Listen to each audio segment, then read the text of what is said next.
पिता और पुत्र और पवित्र आत्मा के नाम पर आमीन। सबों को जय यीशु। प्रभु यीशु ख्रिस्त में प्यारे भाइयों और बहनों, हम चालीसा काल में रोज एक वचन को लेकर मनन चिंतन कर रहे हैं। आज हम इब्रानियों के नाम अध्याय 11 वाक्य 6 पर मनन चिंतन करेंगे। वचन हमें क्या कहता है, क्या समझाना चाहता है। आज कहीं ना कहीं हमें इस चीज की सख्त जरूरत है। किस चीज की? वो वचन में हम जानेंगे। उसके बिना हमारा जीवन अधूरा है।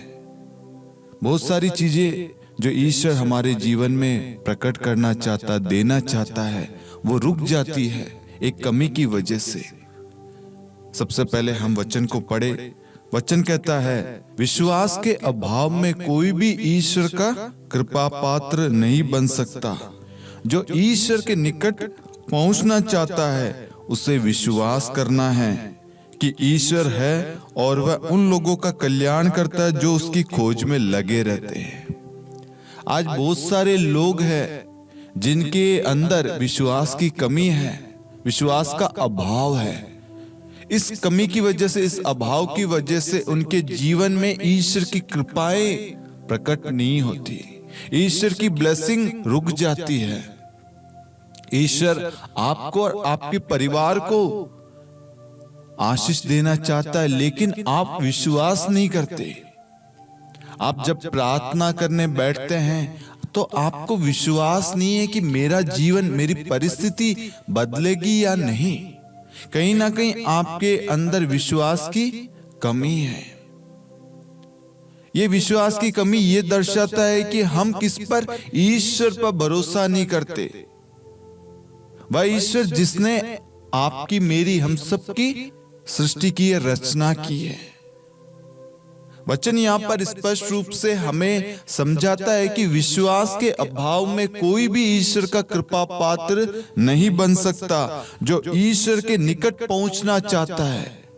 आज हम कहीं ना कहीं विश्वास की कमी की वजह से, उस अभाव की वजह से हम ईश्वर के निकट नहीं पहुंच पाते, उस ईश्वर के करीब नहीं जा पाते। उसके बीच में और हमारे ईश्वर और हमारे बीच में ये विश्वास का अभाव खड़ा है। हमें उस विश्वास के अभाव को दूर करना है ताकि हम ईश्वर के निकट पहुंच सके और ईश्वर हमारे जीवन में आशीषें, कृपाएं, अभिषेक बरसा सके।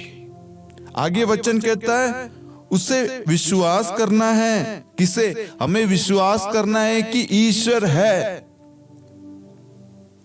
हमें विश्वास करना है कि ईश्वर है और वह उन लोगों की देखरेख करता है, उनका कल्याण करता है जो उसकी खोज में लगे रहते हैं। हमें जांचना, समझना है कि क्या हम सबसे पहले ये विश्वास करते हैं कि ईश्वर है और वह ईश्वर मेरी देखभाल करता है, मेरी देखरेख करता है, मेरा कल्याण चाहता है, मेरा अच्छा चाहता है, मेरी तरक्की चाहता है, मेरे परिवार को जोड़ना चाहता है, मेरे परिवार का भला चाहता है।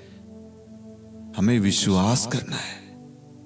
और हम जब विश्वास के साथ प्रभु के पास में जाएंगे, प्रभु को खोजेंगे, प्रभु के राज्य के बारे में, धार्मिकता की खोज में लगे रहेंगे, तो ईश्वर हमें मिल जाएगा। आज से पहले हम उस विश्वास के अभाव की वजह से प्रभु के निकट नहीं पहुंच रहे थे। हमारे अंदर विश्वास की कमी थी, उसका अभाव था। आज ईश्वर चाहता है कि हम इस चालीसा काल में विश्वास का वरदान मांगे, विश्वास करे कि यीशु मसीह है, हमारा खुदा है, पिता है, पुत्र है, पवित्र आत्मा है।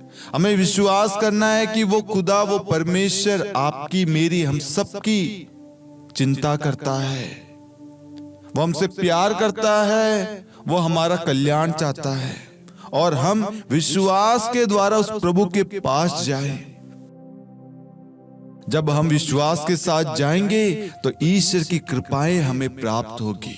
Hallelujah, hallelujah. इसलिए मेरे प्यारे भाइयों और बहनों, आज ईश्वर चाहता है कि हम विश्वास करें और उस विश्वास की कमी को अपने जीवन से हटाएं और वचन पर मनन चिंतन करें। जब हम वचन को पढ़ेंगे, वचन जो हमसे कहता है हम उसका अनुसरण करेंगे, उसका पालन करेंगे, हमारे विश्वास में बढ़ोतरी होगी। और अधिक से अधिक इस 40 काल में कोशिश कीजिए वचन को सुनने की, समझने की और उस पर चलने की।